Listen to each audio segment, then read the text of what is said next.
Hey everybody, this is AG. IJ's here too. You sure it's recording? Because it just moved down the. Yeah, it's right there. Okay, all right. Because I saw the other page move Nah, down, I was looking at some stuff. Oh no, Okay, so I'm back to talk about Pokemon. yeah, so I wanted to do sort of like a podcasty type video, more talking about the DLC expansion pass, and It's gonna be great. I don't know if people are actually complaining about the past. they're but this complaining looks, about it. Of course, they're complaining about the past. They complain about everything Sword and Shield related. I'm just here to have a fun time at this game, and I'm gonna get the pass anyways. So it's like, it's not even a debate. It's just a matter of when, not if, for me. So there is one thing I wanted to talk about though, and that is a simple question that has kind of been on my mind. I'm currently doing stuff in the background right now, but I'll be done with it in a second. But one of the things I wanted to talk about was more the current age of DLC. And the hit or missness of it. So I originally made a video about this, and then I kind of scrapped it because... And then I scrapped it. And I kind of thought on it, and I was like, you know what? I should probably hold off. And my opinion on that was kind of founded because a little bit later the Kingdom Hearts DLC came out, and I'm going to be talking about that in a bit. But how about we? No, we're going to have to talk about it first. So there is a sort of belief that there is two types of DLC. I think I mentioned this. It's not an unfounded belief either. If the current trend, holds, it's not an unfounded belief either. These two camps. So there are. Okay, so the two types of DLC that most people kind of go on is there are DLC to fix the game and DLC to finish the game, and because rarely does a DLC ever expand a game anymore, it's mostly here is some DLC later on that will okay, so let's talk about fixing a game. There are a lot of DLC that basically go like, here is some stuff that that is missing in our game, and here is some stuff that people have been asking about. Here is some stuff. This is oftentimes viewed as like It's like a giant patch. it's a giant patch that you have to kind of pay for, but Pay to play. it's more like, here is some stuff that fans really wanted.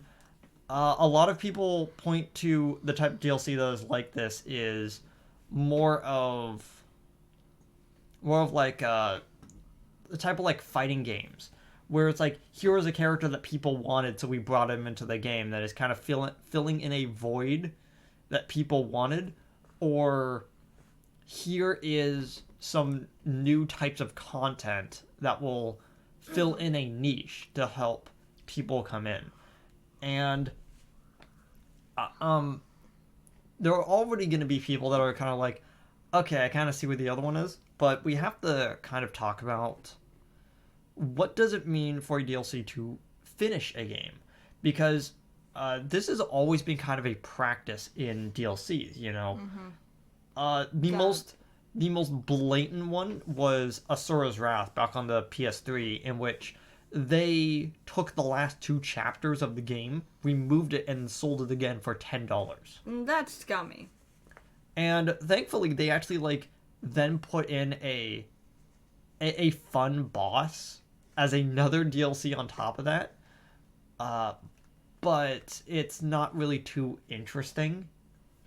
It wasn't really too interesting, and people kind of railed against an already good game for forcing you to pay an additional $10 to basically get the true ending. Here's my personal view on DLC. I've played several types of DLC. Most of them for platformers or for Pokemon games. Because Pokemon's not really a platformer because there's no platforming.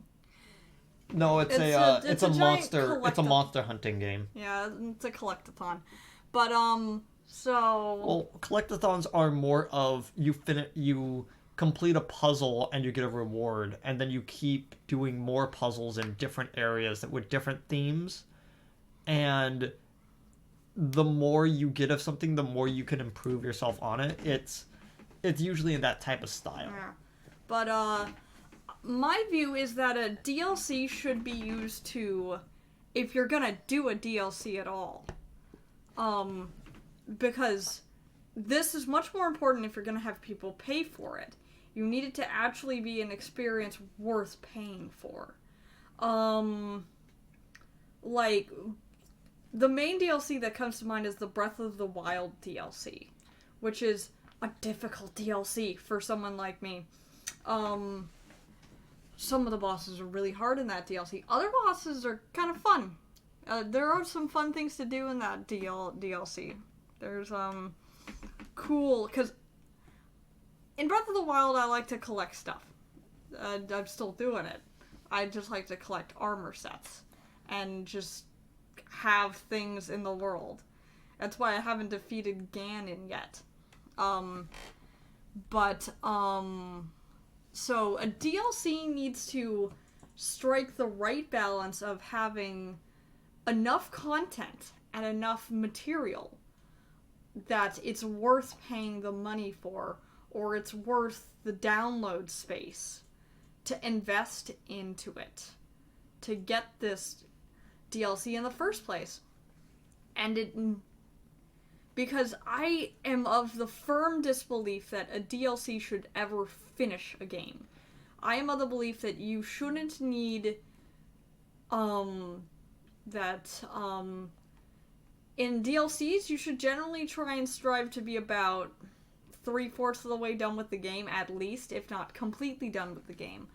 But this DLC should not be like a glorified money sink in which, if you really want to find out the true ending of what really happened to all your favorite characters, give us $20.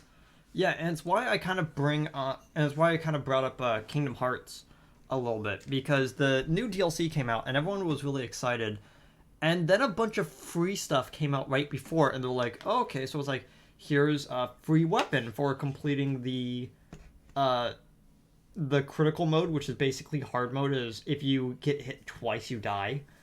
So it's like, oh, okay, that's kind of cool. And then it's like, oh, you can do all these, like, side bosses as well. It's like, wait, is that also free? And, like, they're still up in the air. I think it's free, but I've been getting mixed signals on that.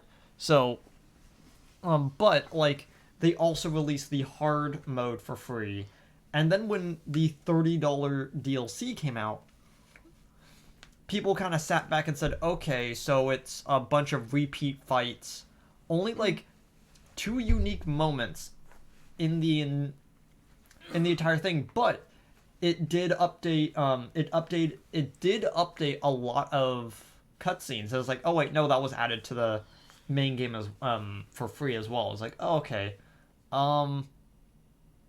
So it's literally just here, pay for $30, you get the true ending. And I feel like the Remind DLC for Kingdom Hearts was not worth it.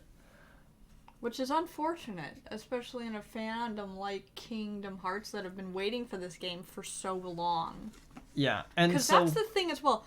Kingdom Hearts is in a really interesting and slippery place because fans were waiting for that game forever.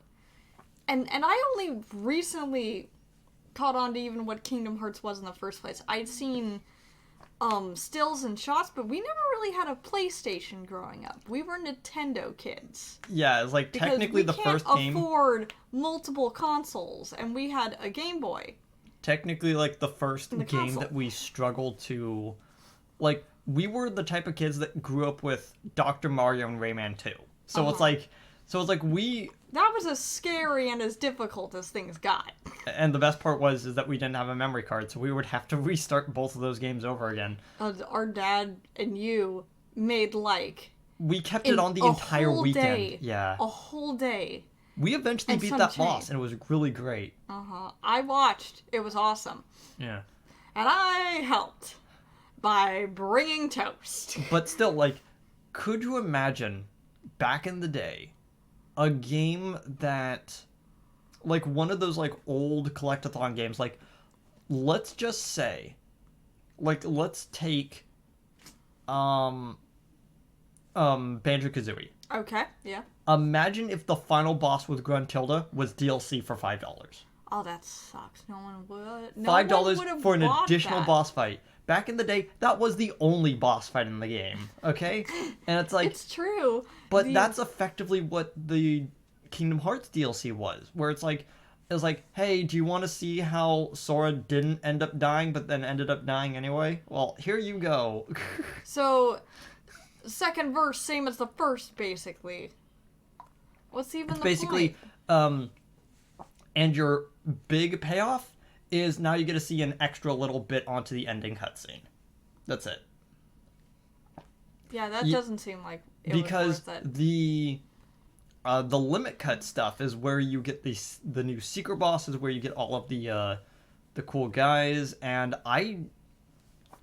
again, like, if you're a Kingdom Hearts fan, it's the best thing to happen to the game. But it's still $30 for an additional 4 hours to the game that would have normally just been the end. If they had dropped all of the free DLC in the same package as with the stuff that you paid for it, that you paid for all of it, it would have been worth it. Yes, but the fact that they kept giving out free stuff cheapened it. Yeah. Because you got more for your buck with the free stuff. So why bother grabbing the DLC? Yeah, isn't that kind of weird? Oh, by the way, it's not. It's money. It's money grabbing, really. By the way, the secret boss was played by Dylan Sprouse. You know, Zach from the Sweet Life of Zach and Cody.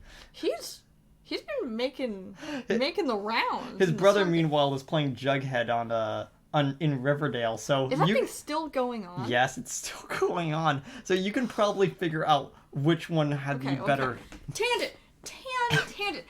I kind of read those comics back in the day, and I'm not really a fan of what they did with Rivendell, with what they did with my favorite character. It's got to be an edgy, like, souped up thing. They destroyed Moose and Midge's relationship. Yeah. For paltry peanuts. And okay, I'm done. I'm done. Okay. I had to vent. But still, it's like you either have Jughead or you have cool anime guy with laser crossbow. Okay, like I wonder which one's which. I wonder which one. I wonder which one got the better deal there. As long as they're both having fun, I'd say both of them. Okay, so either way, so the Pokemon DLC came out. We reacted to it, which oddly enough got like 60 plus views in the first day, and I'm like, that's odd. It's like I did not expect it to do as well as it did. I'm proud of you.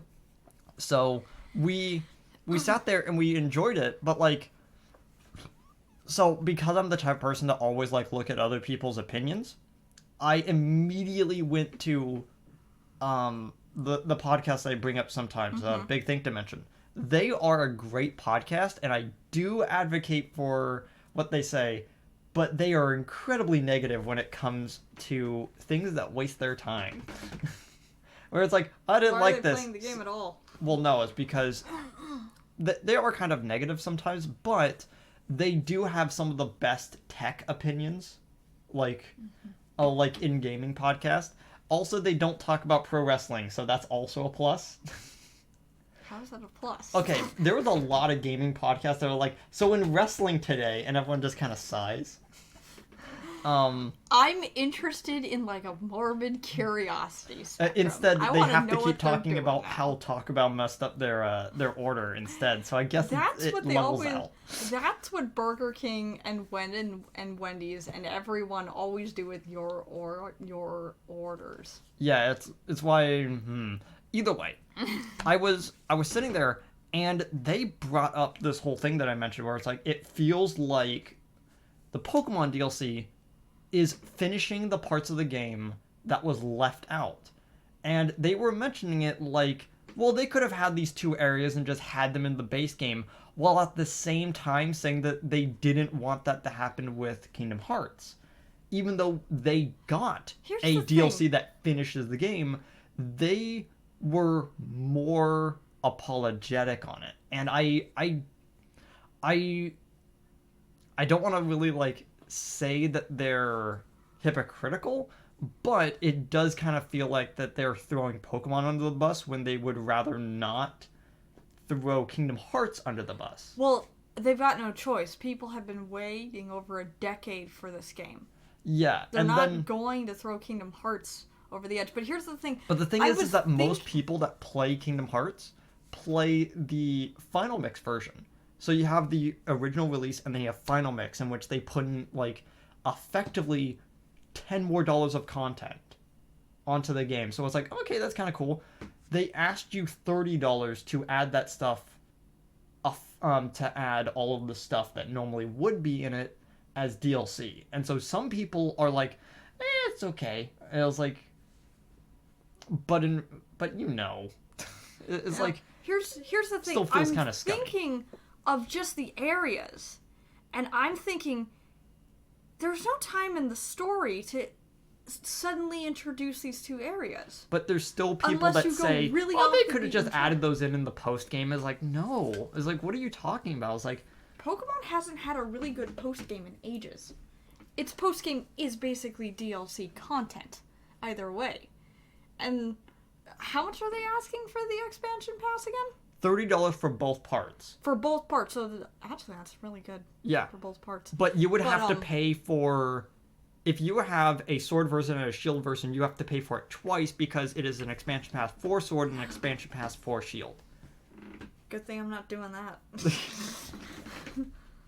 But it is true if you own both. Well, then again, we Which would I be don't paying know for anyone our who owns version. both. I would be paying for shield and you would be paying for sword if you wanted to. But Mm-hmm. here's the thing, is that a lot of people immediately jump to is like, oh, they're adding 200 plus Pokemon with both parts.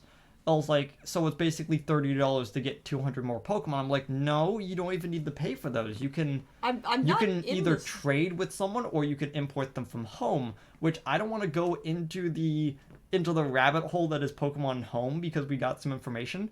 You could only store 30 Pokemon on Pokemon Home at a time with your standard version, What's the point? or you could pay for $25 and hold up to 6,000.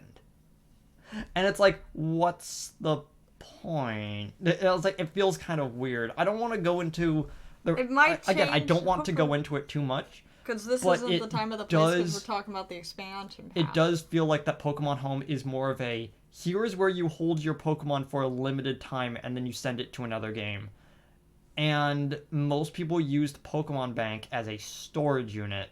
So it feels like the people who really wanted that storage unit, which by the way, Pokemon Home like does this like whole I'm not going to go into it, but it's like there was more stuff to Pokemon Home than I expected, and I was already kind of optimistic on it.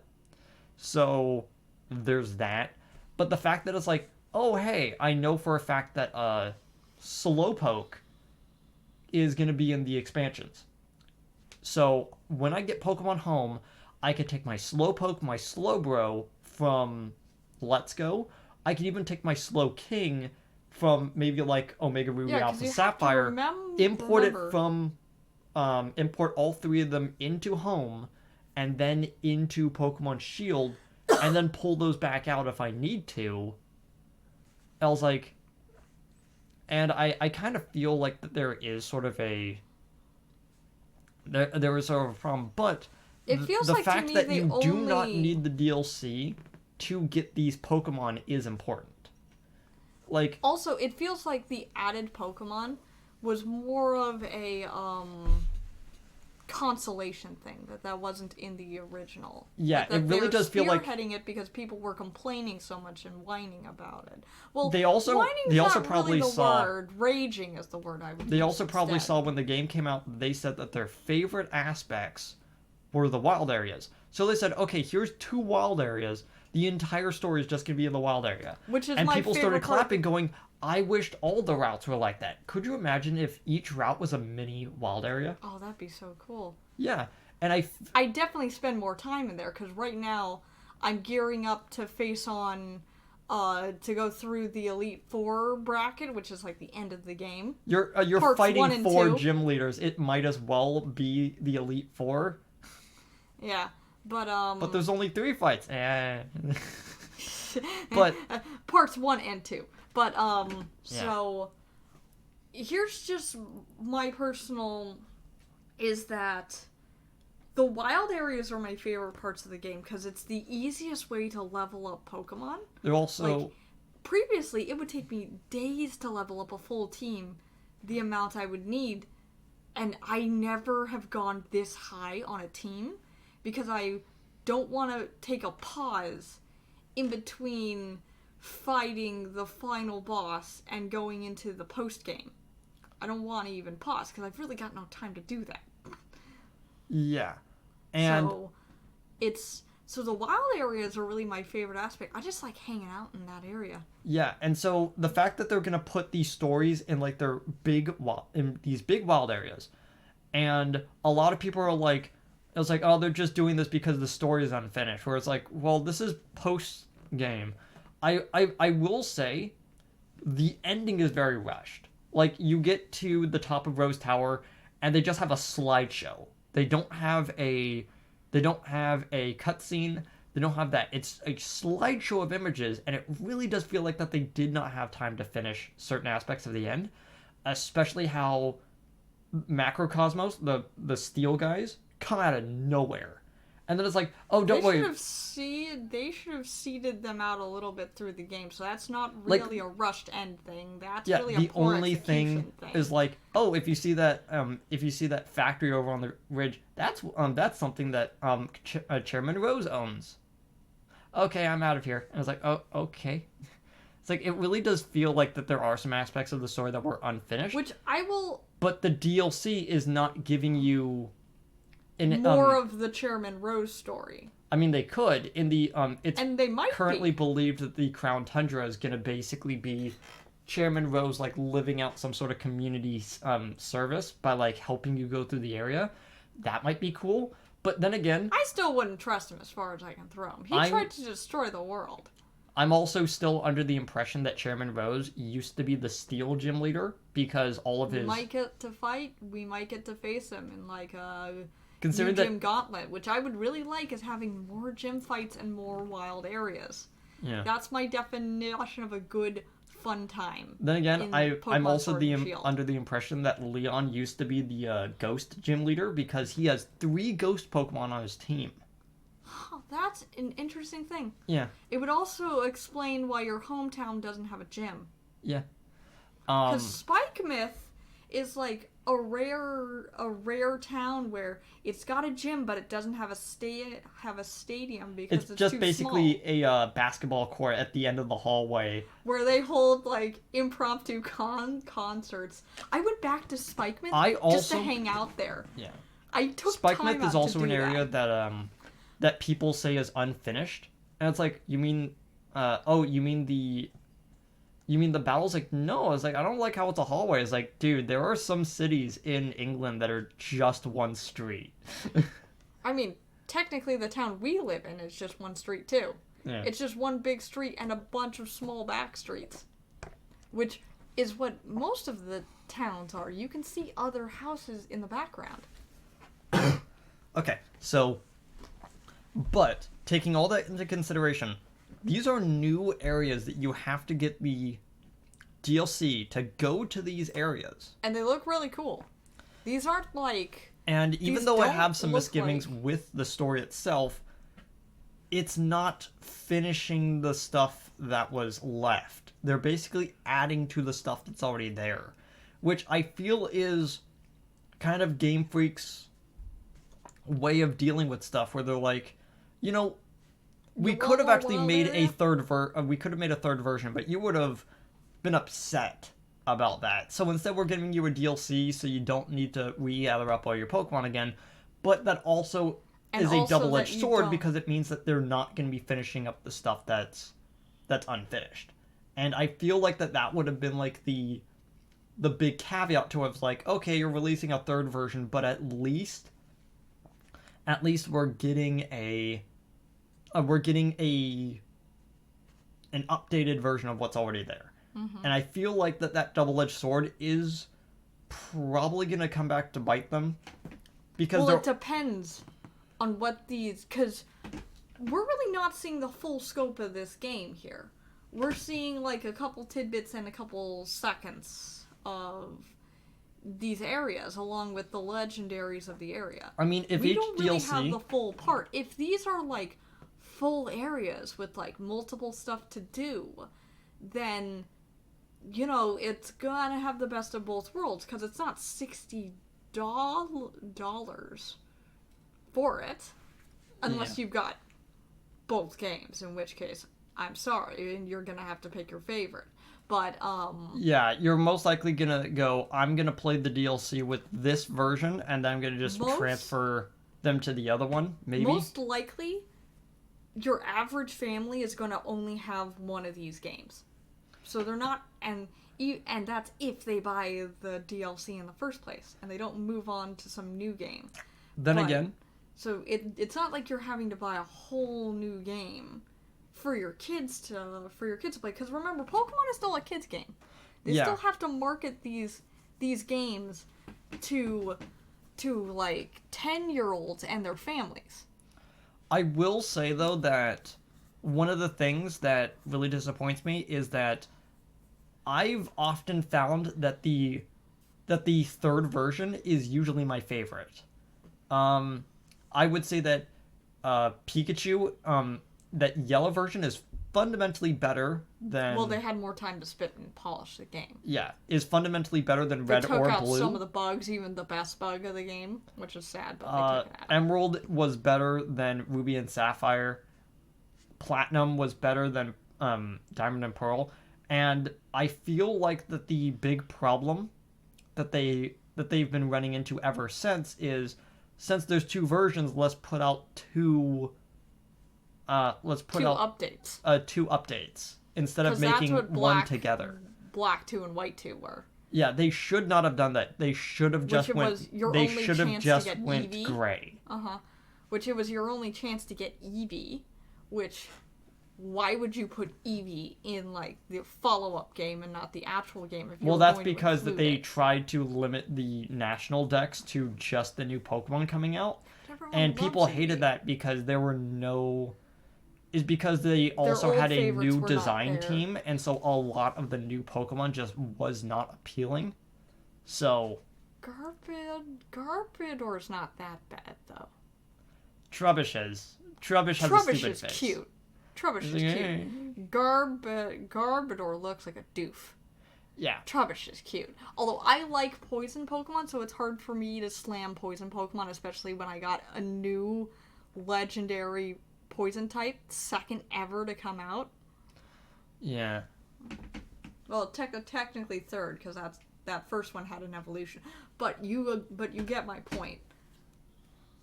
I will say, though, that I am after talking about it with CB, who's like a big who is both fans of Pokemon and Kingdom Hearts, just by the stuff that I have been talking to him about with the Remind stuff, he did not feel like it was worth it. Like we sat down and we watched all the cutscenes, we saw everything, and he said, like, that's not really worth $30, especially when I pointed out all the stuff that they gave you for free.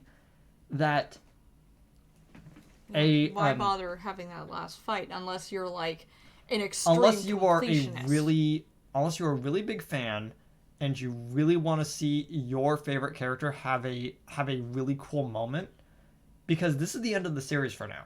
Like, whatever they're doing next, they're leaving all of these characters behind. So this was their last hurrah. They might still have Easter eggs, but... yeah. I mean, it sounds like Nomura, the developer of the game, is going in a strange direction where you're just like, well, okay, if you're not going to let me make my game in Final Fantasy, I'm going to just turn Kingdom Hearts into Final Fantasy. I hope you're okay with that. And it's like... wasn't it already? No, the final cutscene in the Remind trailer is the character from is basically a remake of the really old trailer of Versus 13, in which he's sitting in the car like half asleep, and I'm just like, wow, you really went there. So either way, to kind of I think that this expansion pass, because of what it currently has to offer, is worth gadding it for, because there's a bigger chance that your favorites who probably weren't in the game are going to be in the game now, if you were holding out hope for them.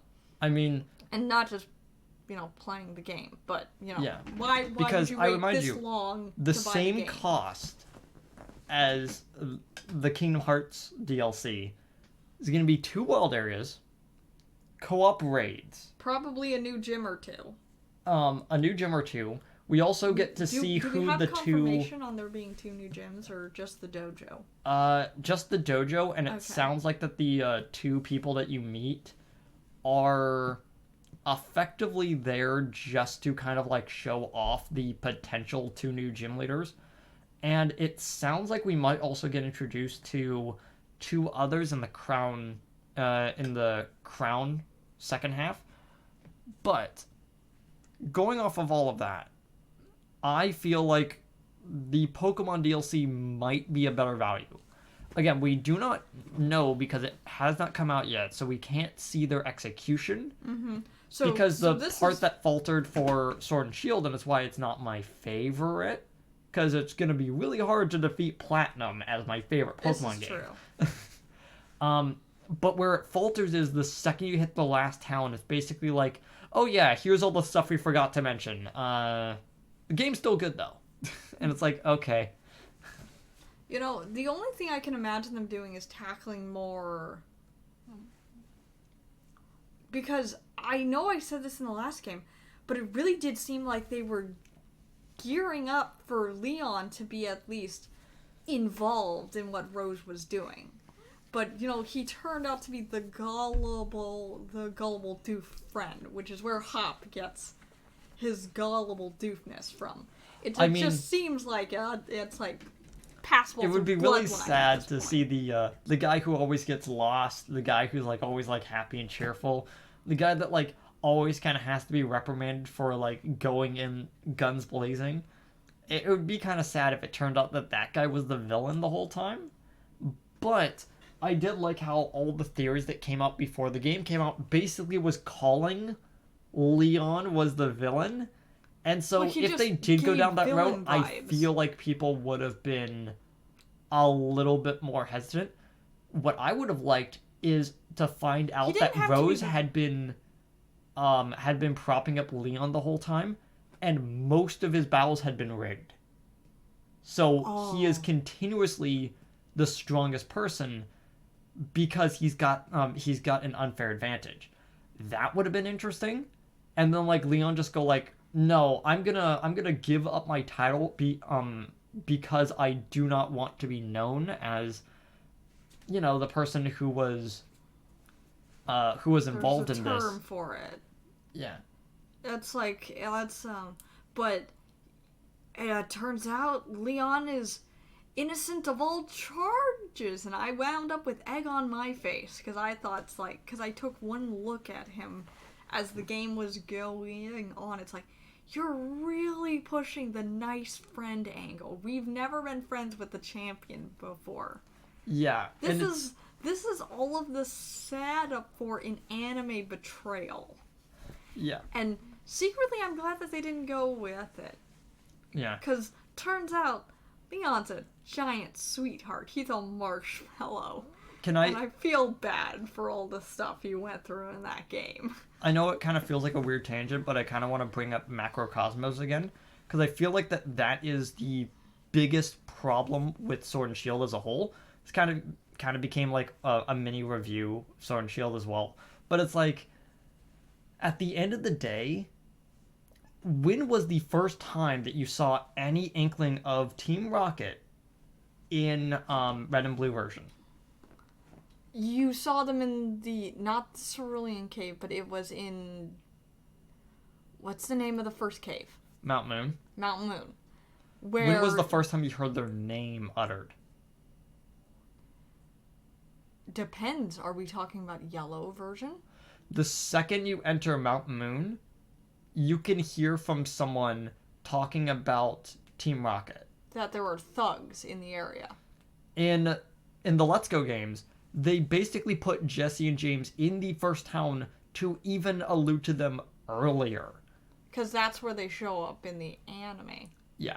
But the really interesting part is kind of realizing, oh, you had like several fights with Giovanni and then he turns out to be the final gym leader. And so you're like, oh, and it's like... That makes sense. I was like, it makes so much sense of like how they could get so much like notoriety so quickly. And why, by extension, Oak is close by, because they're probably keeping tabs on him and stealing his research, because he was probably on the Mewtwo team. Yeah. Actually, I don't think so. I know that Blaine was related to that, but we only really know that because of the manga, which is mostly he's also uncanon.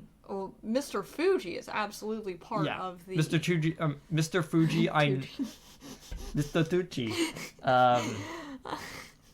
Yeah, Mr. Fuji was, but I just feel like if Macrocosmos was more brought up, if you were able to fight more, if you could fight more League officials, and you could see that they had a lot of Steel-type Pokemon, and when you talk to them afterwards, you're like Chairman Rose wants us to keep for is like common stuff. Like if they kept talking about how Chairman Rose used to be like this big famous like Steel-type gym leader and and he's trying to come up with a new crop of trainers because he's secretly trying to test Dynamax Pokemon, and he has to do it ethically because he can't take children and their Pokemon and run tests on them. So he's doing it with his assistants. But I would feel a little bit better if you could fight more Macrocosmos guys earlier in the game. I feel like a good place to have put them was immediately after the first gym. I feel like maybe the second gym goes right after the second gym. You meet Kabu and then you go into the third gym, which is right next to it. I feel like that large stretch of time, I feel like... Okay, so... Because really, your only hint that something fishy is going down with Chairman and his really creepy assistant. Yeah. She gave up such villain vibes the whole time. Because your only hint that something's going down with him is Bede, who is more of a grade school vandal than like an eco-terrorist. Because he's like, I was told to do this and then I got reprimanded for it, so I don't know what's going on. I was like, oh, okay. Because he was probably told to destroy the, Well, he was told to find as many wishing stars as possible, so you could summon Dynamax Pokemon, which I do like how they actually combine an in-game mechanic with the story, because you're taking the wishing stars, you're throwing them down holes to summon a Dynamax Pokemon in the wild area. I do like how they do that, but at the end of the day, I feel like if they were to... I don't know. If you remember the bridge that you cross to get from the first gym to the second gym, if instead of fighting Hop there, instead of fighting with Hop there or something, instead you had a few Macrocosmos guys like trying to like collect wishing stars and stuff. No. You just had the Macrocosmos guys there trying to like move Team Yell out of the area because they're like, you're being a little bit too disruptive. They're like, there's not even a gym near here. Can you like please leave? And then you team up with one of them to take on Team Yell. Because it's obvious. That would have been interesting. Because you're like... So you get to see their Pokemon. And then when you get to Spike Myth, you're like, oh, okay, that's why the Macrocosmos guys is worried about them, because they're gym trainers interfering with other gyms. And it's like, okay, I could see why it's like the Macrocosmos guys keep coming, trying to Because their move. league guy is trying to clean up But you Spike can Man. tell that there's a difference between the Macrocosmos guys and the League guys, who the League I never officials, really could. they've got gray hair. They've got steel gray hair. That is the point. But yeah. So we're not gonna continue too far. We kind of just wandered. Yeah. But Point any- is, I like the game. I'm gonna Yeah. buy the expansion pass, because I want to, and I want to get my hands on the Tundra area and the Isle of Armor. I'm not gonna pass up the opportunity to go to Ireland/China and have fun. Yeah, and I feel like after kind of looking into the Kingdom Hearts stuff, I'm kind of disappointed on it. I feel like that they should have. What they should have done is that they should have actually released three $10 DLCs, including all of the stuff incrementally. But I think people are kind of justifying like I'm paying $30 for all of the free stuff as well, and I feel like that should never be a thing. To make you feel kind of guilty of like, well, they give us all this free stuff, so I have to give them more money. Yeah, I don't do that. It's like, Because I you feel gave like me everything for free anyways. it does kind of feel like that they're trying to seed goodwill to try to get more money out of it, and I feel like It's always scummy. it feels kind of scummy. The fact that the expansion pass for Sword and Shield though is effectively 2 DLC, each one roughly about $10, and then the 200 more Pokemon for an additional $10. If you kind of like separate it all out like that, you're like, okay, like maybe in grand total like 25 for both halves of the DLC, and then an additional $5 for all the Pokemon. But again, like the Pokemon aren't even really a factor at the I would end, still so it's just $15 for both. Because you 15 can for just both import them all. for these wild areas because they look lived in. They Yeah. look fun. I just want more wild areas. I wish the whole game had been that. Yeah, I would. Hang the story. The world was fun. Yeah, The story a bit lackluster, but the world was fun. yeah. It felt like a place with actual personality. Because when has grinding ever been fun in Pokemon? Well, Never. considering that, like, where I am in Pokemon Shield, I have to do, like, 2 or 3 raid dungeons to get all of my Pokemon up 1 level. I gotta do like 5 because my Pokemon are way Yeah, the only stronger. Pokemon that I've maxed out right now is my Apple. And I'm trying to work for all the other Pokemon, but that's not really as important to me as getting the new content for the DLC right now. So I think I'm gonna just leave it off with that note. The thing of I can agree to that. I feel like the Pokemon DLC is far more worth it than the Kingdom Hearts DLC. And people are gonna probably have a problem with that, and they could like voice their opinion on it. But I feel like at the end of the day, it's kind of true, and a lot of people don't want that to be true, you know? Well, truth hurts. Yeah. Bells and DLCs are comprised off of the bells and whistles that they bring. I don't really think DLC should be used to cultivate a new story unless that is a enclosed story within the DLC. Yeah, That true. freestands a bit off of the original story, but it doesn't interfere with it. Like, for instance, the Spider-Man DLC. There's DLC for that? Yeah. Huh. It was the Black Cat DLC. Oh, right. Okay. I completely forgot that they had a DLC pack. Wasn't it like also like $15 like per thing? I have no idea how much it was, but that had its own contained story. And Yeah. it didn't really butt heads with the original story. It took place after it. And you know this because Miles is hanging around talking about being Spider-Man. So it obviously takes place freshly afterwards. Okay, we gotta Yeah, stop, or else uh-huh. we're gonna keep ranting. I'm gonna keep going. See you guys next time with whatever we do. Leave your own opinions. I'll probably be responding to whatever comments you leave. I'll look them over. Just let us know what you think. Yeah. See you later, guys. See ya. Bye.